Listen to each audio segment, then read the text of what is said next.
Hello and welcome to this walkthrough through a quite useful automation application for calculating thermal resistance and U values and the total heat loss from a building. This is the first of the series, and the very first plugin, Dynamo script, is calculating the escape from through the windows and through the frames and through the doors and through the door frames.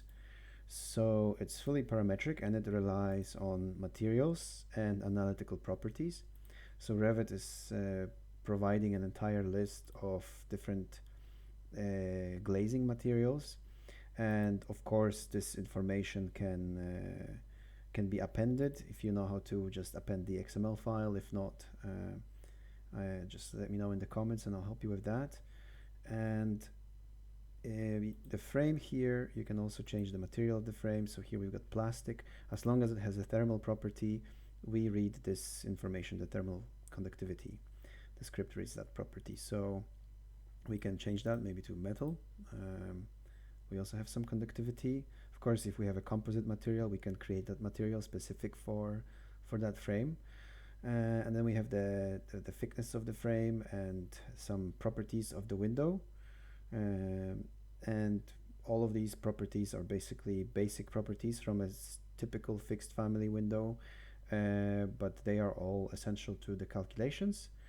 And basically what we do is we use Dynamo to extract this information, and we do this for doors and for windows. So here we just filtered the exterior doors because we need to set the function of the door to exterior for them to be recognized as exterior.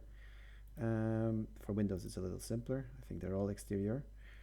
And we just join the list of windows and doors, and then the code, very roughly written today, is basically taking the different parameters from the material properties, from the analytical properties, and from the window properties. And then we have the some list logic and some naming of this list, and then we basically export it to Excel.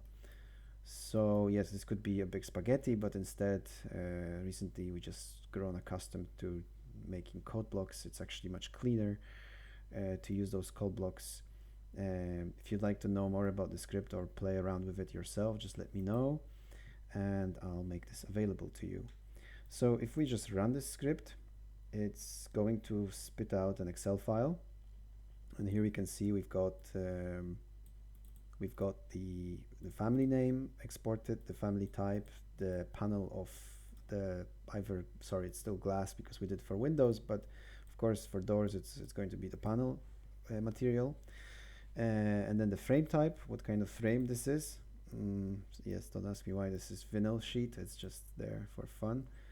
Then we have the height, the rebates, the frame data, the opening area, the window area, the glazing area, and the frame area. So window area is a combined of these two.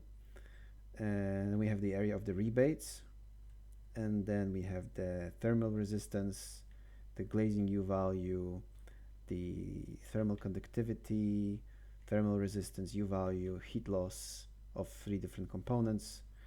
And yeah, that's basically all the information we've got, and then we can export it to PowerBI.